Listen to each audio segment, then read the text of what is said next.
Ipinatigil ni incoming Malasiki Mayor Alfie M. Soriano ang laganap na illegal quarry operations sa mga upland barangays nang bilang isa sa kanyang unang hakbang sa pag-upo sa pwesto sa darating na Hulyo. Sa kanyang unang araw bilang alkalde, nakatakda siyang lumagda ng isang executive order na magbabawal sa lahat ng quarrying activities na walang kaukulang permit mula sa lokal na pamahalaan.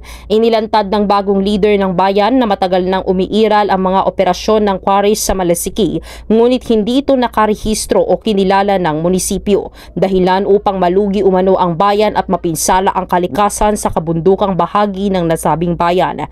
Idinagdag pa ng alkalde na maraming negosyante ang kumita sa mapanirang gawaing ito, na patuloy na ginagawa sa kabila ng kawalan ng anumang pahintulot mula sa lokal na pamahalaan. Nagbigay siya ng pangako sa mamamayan ng Malasiki na marami pang makabuluhang programa ang kanilang mararanasan sa mga susunod na buwan. Para sa programang Bombo Reports First Edition, Patrol numero 3, Bombo Nerissa Ventura nag-uulat para sa number 1 and most trusted radio network in the country, Bombo Radio Philippines. Basta Radyo, Bombo!